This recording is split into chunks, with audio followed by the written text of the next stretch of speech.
Welcome sa Moto Info at ngayon ang topic natin ay ang Honda PCX 160.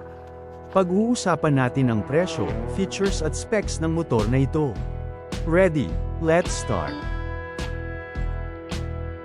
Narito ang mga detalye kung magkano ang suggested retail price ng Honda PCX 160, at kung magkano ang down payment nito, magkano ang monthly na babayaran at mga chattel mortgage na included na makukuha sa pagkuha ng motor.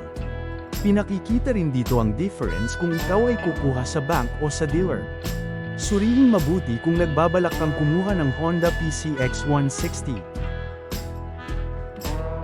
Ang Honda PCX 160 ay may mga makabagong tampok tulad ng full digital panel para sa malinaw at modernong display ng impormasyon, 30-liter underseat storage na maluwag para sa paglalagay ng gamit, smart key system na may answer back at anti-theft alarm para sa dagdag na seguridad, at LED lighting na maliwanag at matipid sa kuryente.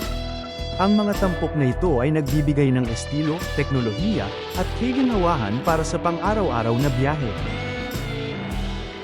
Ang Honda PCX 160 ay may 157cc engine, 15.8 horsepower na lakas, at 15nm na torque. May CVT transmission, telescopic fork front suspension, at twin-shock rear suspension.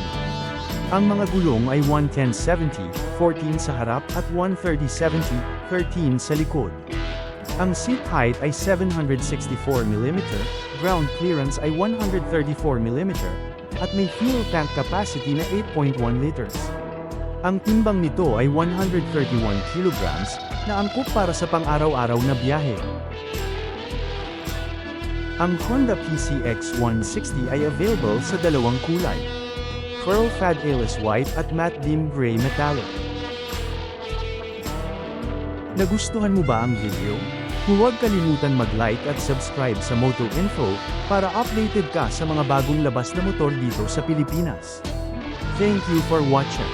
Bye!